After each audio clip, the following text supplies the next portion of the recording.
Hi, my name is Rachel Martin. I'm doing my presentation on the use of fiber reinforced polymers in transportation infrastructure, focusing on bridges. In this presentation, we are going to go over what is a fiber reinforced polymer, its different uses, some information regarding the bridge infrastructure in America, and potential cost savings of using FRPs instead of traditional methods. A fiber-reinforced polymer composite or fiber-reinforced composite is defined as a polymer matrix, either thermoset or thermoplastic, that is reinforced with a fiber or other reinforcing material such as carbon, glass, Kevlar, or basalt. This is with a sufficient aspect ratio to provide a discernible reinforcing function in one or more directions. FRP composites are different from traditional construction materials such as steel or aluminum. FRP composites are anisotropic, which means their properties only are apparent in the direction of the applied load, which direction you place the sheets. Whereas steel or aluminum is an isotropic, which means it has uniform properties in all directions independent of applied load. Therefore, FRP composite properties are directional, meaning that the best mechanical properties are in the direction of the fiber placement. Composites are similar to reinforced concrete, where the rebar is embedded in an isotropic matrix like concrete. Precast FRP piles are becoming more popular. They are concrete-filled tubular piles where the FRP tube serves as a permanent framework, which also helps protect the concrete from environment. They're non-corrosive. They are composed of several layers of fibers embedded in polymeric resin. Fibers are orientated in different directions to provide strength. They are the preferred solution for piling exposed to high corrosive environments. Bridge foundation piles traditionally are produced using concrete, steel, and timber. High repair and replacement costs have led agencies to research and use fiber composite materials. For piles exposed to high corrosive environments, precast FRP piles provide better durability and long-term maintenance cost savings.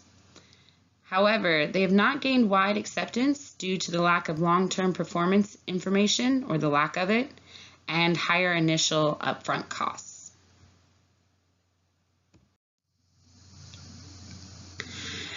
FRP bridge decks are lightweight, durable, and offer more versatility to be installed in difficult terrains, but they're not widely used. As of 2003, there were 123 bridges using FRP decks worldwide, and only 90 of those were open to vehicles. FRP bridge deck panels weigh a lot less than traditional ones. They're only 100 kilograms per meter squared, and they only cost about $800 meter squared. Currently, there's no analysis or set design procedure for the manufacturing of the actual deck panels. Research is currently being done by several universities to develop better and more cost-efficient decks. As of right now at North Carolina State University, they are researching a three-dimensional weaving process. This new process results in a composite that has uncrimped fibers. This provides more resistance to crack propagation and actually eliminates the delamination as a failure mode, which is the most common failure mode in current FRP bridge decks. FRP pedestrian bridges are actually becoming more and more popular. They're prefabricated. They have very long-lasting decks. They're low maintenance. The decks are corrosion resistant. They're lightweight. They only are 4 to 10 pounds per square foot, which is less than 20% of reinforced concrete dead load. The FRP pedestrian bridges can be fabricated into any size, shape, or skew. In 2013, Rotterdam, which is the picture shown, opened the first of 34 FRP bridges for pedestrians and cyclists. Their goal is to make the city's infrastructure sustainable and durable. This project showed the industry that the technology is proven and also can be used or implemented in architecturally designed bridges. The next few slides, we're going to go over how FRPs can be used for strengthening and repair of different aspects of bridges. FRPs can be used for flexural strengthening of bridges. Below is a picture of one particular bridge that this method was used on. They are pre-cured laminates, and externally bonded FRP sheets are the most commonly used. FRP sheets are used when structures have severe surface irregularities, since they can be easily shaped to match the surface's profile. Another method is the near surface method. This consists of embedding FRP composite bars in adhesive filled grooves. This method is used more when the environmental exposure would adversely affect the bond between the repair and the concrete if an externally bonded FRP was used. Externally bonded FRPs are used for shear strengthening as well. Carbon fiber reinforced polymer sheets are the industry standard in this method. Typically, 2 layers are applied horizontally and vertically. This method is used on both concrete and timber beams. This technique was also used at the John Hart Bridge in Prince George, British Columbia, where at this particular bridge, they decided to lay the CFRP sheets diagonally to optimize the use of the fibers. The shear capacity of the girders was increased by 15 and 20% at this particular bridge. While the use of FRP is limited in some aspects, using them for rehabilitation, especially in columns, has become pretty much common practice. Wrapping columns with FRP has many benefits. The wraps increase the strength and ductility of the column, along with helping to prevent moisture penetration. This technique is also faster, adds minimal diameter to the columns, can be done with little to no interruption in traffic, and has a much lower cost than traditional methods. Recently, there's 2 examples I want to give showing the versatility of this method. In Oklahoma City, a viaduct that runs over a railway had 13 columns that needed repair due to corrosion. However, a traditional repair would have added a foot of diameter to each column, which would have interfered with the railroad traffic when you wouldn't be able to get the trains through anymore. FRP wraps were decided to be used. They added only a 1/4 inch to the column's diameter. The installation did not disturb railroad traffic, and the project was completed in only 3 days. Another example is in Kansas City, Missouri. A pier was damaged when a truck hit it, removing the cover concrete and exposing the interior steel reinforcement to the elements.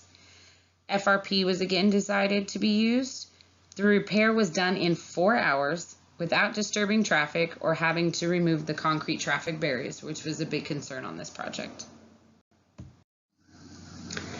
FRPs can also be used in seismic repairs of columns that have already been damaged due to an earthquake, or pre-strengthening columns prior to earthquake. This is still being more studied, somewhat implemented. There's several bridges that are being tested in on the western side of the country for this. Quick Wrap Inc., who's a major manufacturer of FRPs, conducted a study to show the strength of FRP jackets with both repaired and retrofitted columns. The columns were subjected to an axle load of 100 kips constant, while the top sections of the columns were subjected to reverse cyclic loading. This stimulates an earthquake. The retrofitted columns continued to resist additional lateral loads, and the testing actually had to be stopped because the maximum displacement of the testing equipment was reached. Glass FRP or carbon FRP can be used to strengthen or retrofit columns, depending on what results you're trying to get. External confinement increases the strength of the concrete and increases the strain at failure significantly. Here is some of the testing data from the tests that were mentioned earlier. Also, there's pictures of 2 columns that were damaged during earthquakes.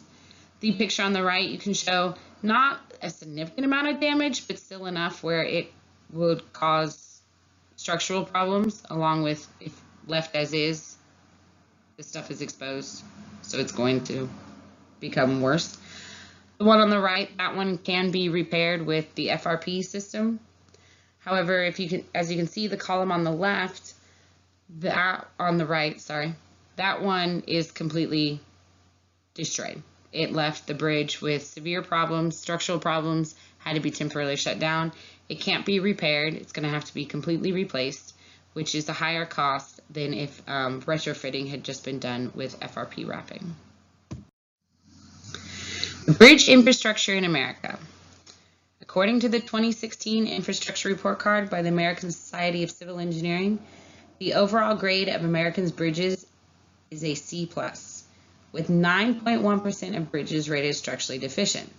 9.1% doesn't sound like a lot, except for when you factor in that there are over 614,000 bridges in the National Bridge Inventory.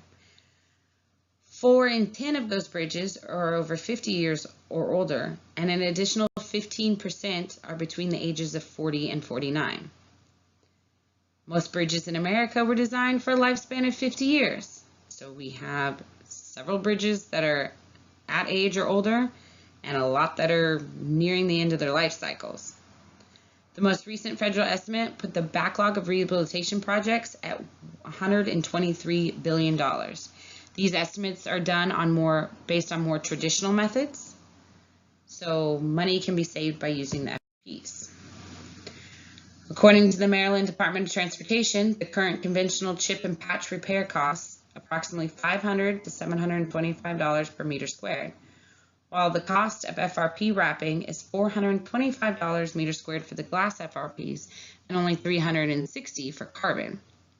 It's a potential cost savings of $140 to $300 per meter squared just for conventional chip and patch repairs. Almost every method of FRPs outside of the deck bridges is more cost efficient than the traditional. So when you factor in how many bridges need repairing, need retrofitting, all of that stuff, using FRPs could substantially save us from that $123 billion.